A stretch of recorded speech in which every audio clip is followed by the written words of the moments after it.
स्वागत है आपका अपना प्यारा सा यूट्यूब चैनल तनवीर सर पर। आप सभी को मेरा प्यार भरा नमस्कार। मेरे प्रिय साथियों, जैसा कि आप सभी को पता है कि अभी जो सेट चल रहा है वह रिवीजन वाला सेट चल रहा है और यह एसएसटी का है जिसमें कुल 20 प्रश्न हैं और सारे के सारे ऑब्जेक्टिव प्रश्न हैं। सेट 2 में 20 प्रश्न हैं, सभी सेट में 20 प्रश्न ही होते हैं और यह रिवीजन वाला क्लास चल रहा है। लेकिन फिर भी मैं अपने नए दोस्तों को बताना चाहूँगा, जो पहली बार इस चैनल पर आए हैं, घबराने की ज़रूरत नहीं है। भई आप पहली बार आए हैं तो क्या हुआ, आपका जो है ये नया क्लास जो है रिवीज़न वाला क्लास जो है, आपके लिए नया होगा, तैयारी भी नया सिरे से होगा। आपका तैयारी भी हो जाएगा और जो पुराने हैं उनके लिए रिवीज़न हो जाएगा, बस इतना ही का फ़र्क है। तो चलिए पहले जो है सबसे पहले आप अगर नए हैं इस चैनल पर तो सब्सक्राइब कर लीजिए, बेल आइकन पे प्रेस कर दीजिए और आपके जितने भी फ्रेंड हैं, दोस्त हैं उनको शेयर ज़रूर कर दीजिए। वीडियो अच्छा लगेगा तो एक लाइक और कमेंट ज़रूर कीजिएगा। चलिए हम देखते हैं पहला नंबर क्वेश्चन क्या कहता है भई? पहला नंबर क्वेश्चन है स्वराज पार्टी का प्रथम सम्मेलन, स्वराज पार्टी का प्रथम सम्मेलन कब हुआ? किस ईस्वी में हुआ? ऑप्शन ए है जनवरी 1921, ऑप्शन बी है अगस्त 1927 और सी में है मार्च 1923 और ऑप्शन डी है फरवरी 1928। तो इसका सही आंसर होगा option number C. Option number C is the right answer. मार्च 1923 स्वराज पार्टी का प्रथम सम्मेलन मार्च 1923 ईस्वी में हुआ। चलिए अब नेक्स्ट क्वेश्चन की तरफ बढ़ते हैं। Question number 2। 2 नंबर क्वेश्चन कहता है वृहद क्षेत्र में जल की उपस्थिति के कारण ही पृथ्वी को कहते हैं। भाई वृहद क्षेत्र का मतलब क्या होता है? तो वृहद क्षेत्र का मतलब ये हुआ, वृहद का मतलब होता है विशाल, बहुत ज्यादा, काफी बड़ा। तो विशाल बड़ा-सा हिस्सा जो होगा काफ़ी ज़्यादा वाला क्षेत्र जो है तो बहुत ही ज़्यादा क्षेत्र में जल की उपस्थिति के कारण ही पृथ्वी को क्या कहा जाता है? तो उसको नीला ग्रह कहा जाता है। ऑप्शन ए है उजला ग्रह, ऑप्शन बी है नीला ग्रह, ऑप्शन सी है लाल ग्रह, ऑप्शन डी है हरा ग्रह। तो ऑप्शन नंबर बी इसका सही आंसर होगा। Option number B is the right answer. नीला ग्रह। वृहद क्षेत्र में जल की उपस्थिति के कारण ही पृथ्वी को नीला ग्रह कहते हैं। चलिए अब हम नेक्स्ट क्वेश्चन की तरफ बढ़ते हैं। Question number 3। 3 नंबर क्वेश्चन कहता है कि भारत के किस राज्य में वन का सबसे अधिक विस्तार पाया जाता है? भारत का कौन ऐसा राज्य है जिसमें वन का सबसे अधिक विस्तार पाया जाता है? चलिए नेक्स्ट इसमें जो है ऑप्शन देखते हैं। ऑप्शन नंबर ए है केरल, बी है कर्नाटक, सी है मध्य प्रदेश, डी है उत्तर प्रदेश। इसका सही आंसर होगा option number C. Option number C is the right answer, Madhya Pradesh. Bharat के मध्य प्रदेश में वन का सबसे अधिक विस्तार पाया जाता है।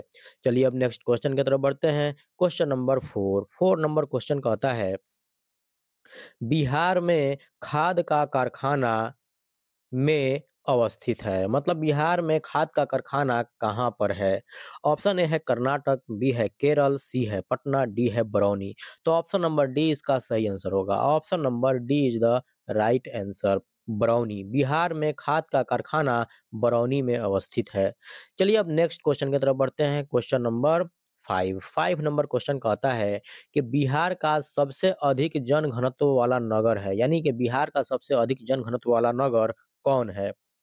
ऑप्शन ए है कर्नाटक, बी में है केरल, सी में है पटना और डी है बरौनी। तो ऑप्शन नंबर सी इसका सही आंसर होगा। Option number C is the right answer, Patna. Patna Bihar का सबसे अधिक जनघनत्व वाला नगर है। चलिए अब नेक्स्ट क्वेश्चन की तरफ बढ़ते हैं। Question number 6। 6 नंबर क्वेश्चन कहता है कि निम्नलिखित में से किसे लोकतंत्र का प्राण माना जाता है? ध्यान देंगे, बहुत ही इंपॉर्टेंट क्वेश्चन है। कह रहा है निम्नलिखित में से किसे लोकतंत्र का प्राण माना जाता है? ऑप्शन ए है सरकार, ऑप्शन बी है न्यायपालिका, ऑप्शन सी है संविधान और ऑप्शन नंबर डी है राजनीतिक दल। तो इसका सही आंसर होगा ऑप्शन नंबर डी, क्योंकि राजनीतिक दल को लोकतंत्र का प्राण माना जाता है। तो ऑप्शन नंबर डी इसका सही आंसर हो जाएगा। राजनीतिक दल को लोकतंत्र का प्राण माना जाता है। चलिए अब नेक्स्ट क्वेश्चन की तरफ बढ़ते हैं। Question number 7।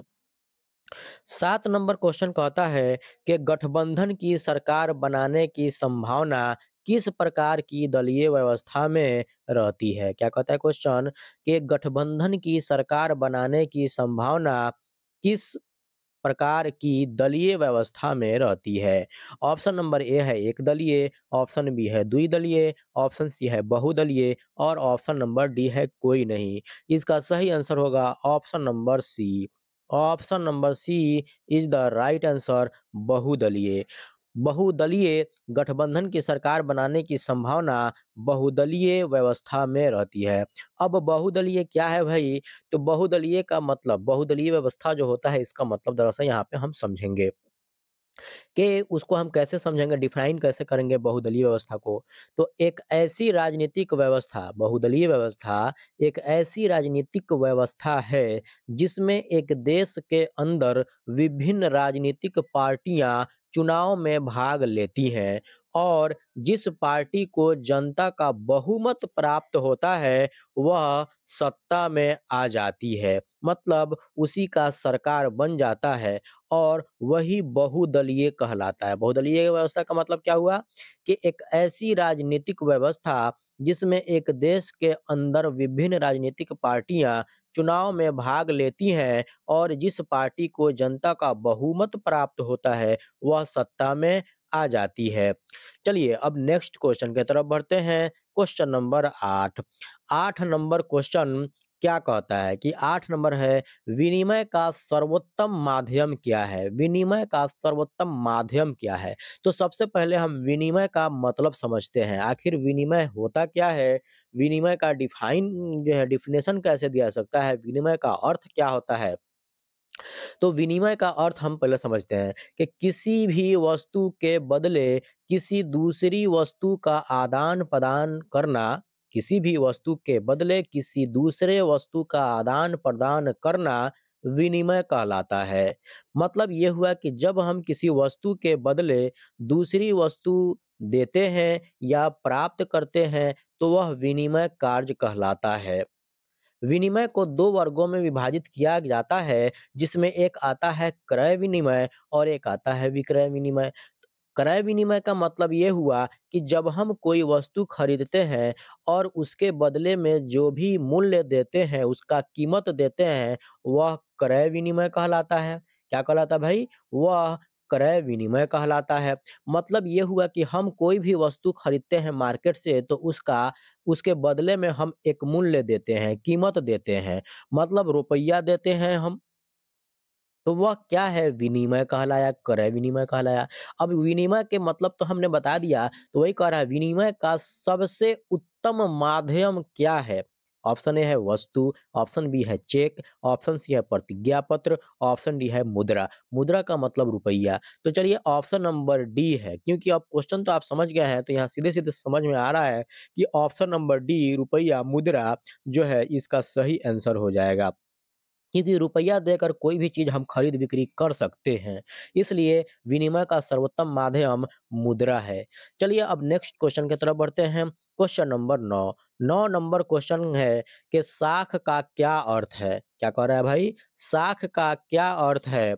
ऑप्शन ए है विश्वास करना, ऑप्शन बी है ऋण लौटाने की क्षमता। तो भाई विश्वास करना भी साख का मतलब होता है, इसमें आता है अर्थ में। और ऋण लौटाने की क्षमता जो होती है, ऋण यानी कर्ज लौटाने की क्षमता जो होती है, वह भी साख के अर्थ में आता है। तो ऑप्शन नंबर सी इसका सही आंसर होगा। ऑप्शन नंबर सी दोनों। साख का क्या अर्थ है? विश्वास करना और ऋण लौटाने की क्षमता, यानी दोनों हो जाएगा इसका आंसर। चलिए अब नेक्स्ट क्वेश्चन की तरफ बढ़ते हैं। Question number 10। 10 नंबर क्वेश्चन कहता है महासागर की तली पर होने वाले भूकंप को क्या कहा जाता है? भाई तली का मतलब क्या होता है? तली का मतलब बेस होता है, आधार होता है। तो महासागर की बेस में यानी कि महासागर महासागर की तली पर होने वाले भूकंप को क्या कहा जाता है? तो ऑप्शन ए है भूकंप, भूकंप तो बिल्कुल नहीं कहेंगे। ऑप्शन बी है चक्रवात, तो चक्रवात भी नहीं कहेंगे। यहाँ महासागर की बात की जा रही है और उसमें भी उसकी तली पर होने वाले भूकंप के बारे में बात की जा रही है कि उसको क्या कहा जाता है। तो ऑप्शन नंबर सी इसका सही आंसर होगा। Option number C is the right answer tsunami. महासागर की तली पर होने वाले भूकंप को सुनामी कहा जाता है। चलिए अब नेक्स्ट क्वेश्चन की तरफ बढ़ते हैं। Question number 11। 11 नंबर क्वेश्चन कहता है, जर्मन राइन राज्य का निर्माण किसने किया था? क्या कह रहा है भाई? जर्मन राइन राज्य का निर्माण किसने किया था? क्या? जर्मन राइन राज्य का निर्माण किसने किया था? भाई जर्मन राइन के बारे में थोड़ा-सा हम लोग पहले चर्चा कर लें। जर्मन राइन राज्य जो है, तो जर्मन राइन राज्य किसने बनाया था? उसका निर्माण किसने किया था? तो पहले जर्मन राइन राज्य पर हम लोग चर्चा कर लें। ये है कि ऑस्टरलिट्ज़ की लड़ाई एक लड़ी गई थी। किसकी भाई? ऑस्टरलिट्ज़ की लड़ाई एक लड़ी गई थी, जो ऑस्ट्रिया और रूस जिसमें ऑस्ट्रिच की लड़ाई जो हुई थी उसमें ऑस्ट्रिया और रूस जो है उसको हराने के बाद किसने? नेपोलियन ने। यानी ऑस्ट्रिया और रूस को हराने के बाद कब 1806 ईस्वी में नेपोलियन द्वारा 16 जर्मन राज्यों से गठित प्रथम फ्रांसीसी साम्राज्य के ग्राहक राज्यों का जो है एक संघ बनाया। किसने? नेपोलियन ने। बाद में भले ही उसमें 19 ठो एक जो 19 अन्य भी राज्य शामिल हो गए, जिससे 15 मिलियन से भी अधिक प्रजा का वह क्षेत्र बना और वही जर्मन राइन का राज्य बना। इसको किसने बनाया? इसका निर्माण किसने किया भई? तो नेपोलियन ने किया। नेपोलियन बोनापार्ट ने किया। तो ऑप्शन देखते हैं इसमें लुई 18वां, ऑप्शन बी है नेपोलियन बोनापार्ट। तो ऑप्शन नंबर बी इसका सही आंसर होगा। Option number B is the right answer Napoleon Bonaparte. ध्यान दीजिए ऑप्शन नंबर सी में नेपोलियन तृतीय है, तो यह नहीं होगा। ऑप्शन नंबर बी होगा नेपोलियन बोनापार्ट। जर्मन राइन राज्य का निर्माण किसने किया? नेपोलियन बोनापार्ट ने किया। और कब हुआ? तो 1806 ईस्वी में हुआ। 1806 ईस्वी में हुआ वह निर्माण। यानी कि ऑस्टरलिट की लड़ाई में ऑस्ट्रिया और रूस को हराने के बाद 1806 ईस्वी में नेपोलियन द्वारा जो है जर्मन राइन राज्य का निर्माण किया गया, जिसमें 16 जर्मन राज्यों का जो है गठित प्रथम फ्रांसीसी साम्राज्य के ग्राहक राज्यों का एक संघ बना। बाद में उसमें 19 अन्य राज्य भी शामिल हुए, जिससे उसको क्या हुआ कि 15 मिलियन से भी अधिक प्रजा का वह क्षेत्र बन गया। चलिए अब नेक्स्ट क्वेश्चन की तरफ बढ़ते हैं। क्वेश्चन नंबर 12 नंबर क्वेश्चन कहता है, अखिल भारतीय ट्रेड यूनियन कांग्रेस की स्थापना कब हुई? अखिल भारतीय ट्रेड यूनियन कांग्रेस की स्थापना कब हुई? तो अखिल भारतीय ट्रेड यूनियन कांग्रेस की स्थापना 1920 ईस्वी में हुई। ऑप्शन देखते हैं। ऑप्शन ए है 1848, ऑप्शन बी है 1858, ऑप्शन सी है 1885 और ऑप्शन नंबर डी है 1920। तो ऑप्शन नंबर डी इसका सही आंसर हो जाएगा। Option number D is the right answer 1920 ईस्वी। अखिल भारतीय ट्रेड यूनियन कांग्रेस की स्थापना 1920 ईस्वी में हुई। चलिए अब नेक्स्ट क्वेश्चन की तरफ बढ़ते हैं। क्वेश्चन नंबर 13 नंबर क्वेश्चन कहता है कि विश्वव्यापी आर्थिक संकट खाली स्थान देश से आरंभ हुआ। मतलब विश्वव्यापी आर्थिक संकट जो हुआ वह किस देश से शुरू हुआ? किस देश से आरंभ हुआ? उसका शुरुआत किस देश से हुआ? विश्वव्यापी आर्थिक संकट। तो भाई आर्थिक संकट के बारे में थोड़ा-सा पहले जानना होगा कि आर्थिक संकट है क्या? तो आर्थिक संकट के बारे में अगर हम कहें कि जब कोई सरकार एक गरीब व्यक्ति की तरह एक समय के भोजन का खर्च वहन नहीं कर सके, तो उसे आर्थिक संकट के रूप में जाना जाता है। क्या? कि जब कोई सरकार एक गरीब व्यक्ति की तरह एक समय के भोजन का खर्चा नहीं उठा पाता है, नहीं उठा सकता है, तो उसे आर्थिक संकट के रूप में जाना जाता है। अगर उसका डिफाइन समझा जाए, आसान शब्दों में कहें कि जो है आर्थिक संकट से आप क्या समझते हैं? आर्थिक संकट किसे कहते हैं? तो उसका डेफिनेशन कैसे दिया जाएगा कि अर्थव्यवस्था जब बढ़ने की बजाय क्या? अर्थव्यवस्था जब बढ़ने की बजाय गिरने लगे और ये लगातार कई तिमाहियों तक होती रहे, तब देश में आर्थिक मंदी की स्थिति बनने लगती है। इस स्थिति में क्या होता है कि महँगाई और बेरोज़गारी तेजी से बढ़ने लगती है, लोगों की आमदनी कम होने लगती है और शेयर बाजार में लगातार गिरावट दर्ज की जाती है। ध्यान देंगे।